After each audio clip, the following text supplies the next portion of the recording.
আসসালামু আলাইকুম ভিউয়ার্স, আশা করি সবাই ভালো আছেন। আজ আমি আপনাদের জন্য খুব সহজ একটা পরোটার রেসিপি নিয়ে আসলাম। অনেকেই বলে পরোটা শক্ত হয়ে যায়, পরোটার কোনো ভাঁজ থাকে না, কিন্তু আমার এই রেসিপিটা ফলো করে দেখুন না একবার। প্রথমেই নিয়ে নিচ্ছি 2 কাপ আটা অথবা ময়দা, আপনাদের ইচ্ছা। এরপরে দিয়ে দিচ্ছি পরিমাণ মতো লবণ,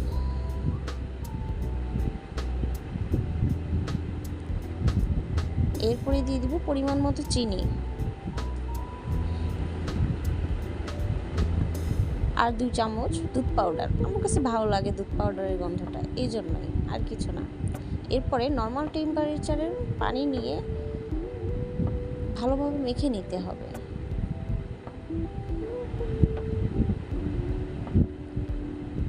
মেখে নেওয়া হয়ে গেলে আটাটাকে কয়েক মিনিটের জন্য একটু রেস্ট রাখতে হবে। সরি, আমি ওই ক্লিপটা নিতে ভুলে গিয়েছিলাম।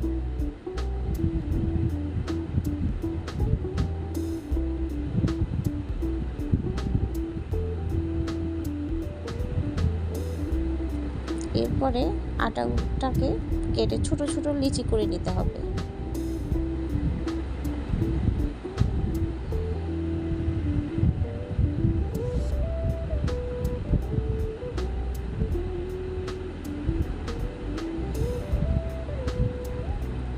এরপরে সামান্য একটু ময়দা নিয়ে একটা রুটি বেলে নিতে হবে।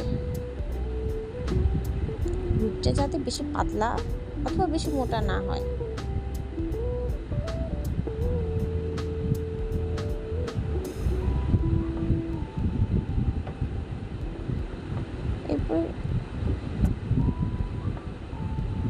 এরপরে সামান্য একটু তেল নিয়ে আর অল্প একটু ময়দা নিয়ে একটা ভাঁজ দিব আমরা।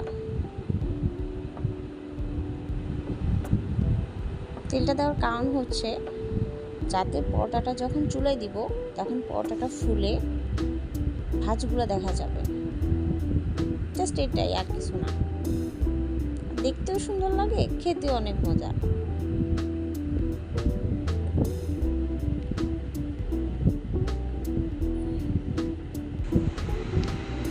এরপরে এক এক করে সবগুলো পরোটা বেলে নিতে হবে। পরোটাটা যাতে বেশি পাতলা না হয়, তাহলে কিন্তু আবার ফুলবে না।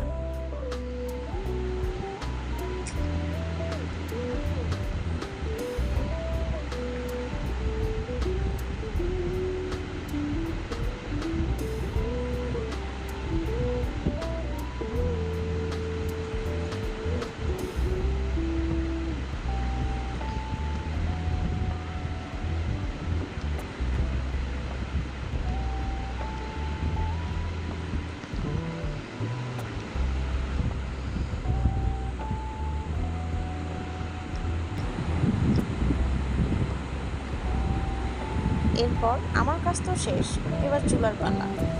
চুলায় একটা তাওয়া বসিয়ে দিলাম।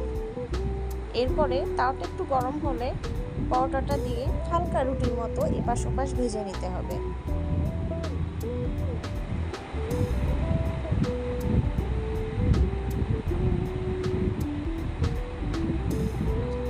ভেজে নেওয়া হয়ে গেলে দিয়ে দিব সামান্য একটু তেল।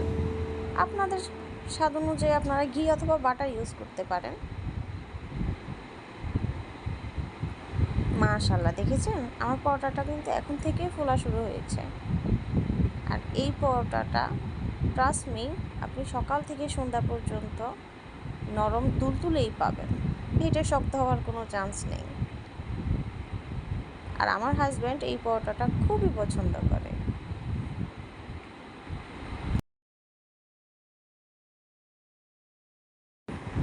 দোকান থেকে না কিনে আপনি বাসায় নিজে বানিয়ে নিতে পারেন, আর পরিবারের সবাইকে নাস্তার টেবিলে খুব অনায়াসেই দিতে পারেন। আমার এই ভিডিওটা যদি ভালো লেগে থাকে, please like, comment and subscribe to my channel. Thank you. আল্লাহ হাফেজ।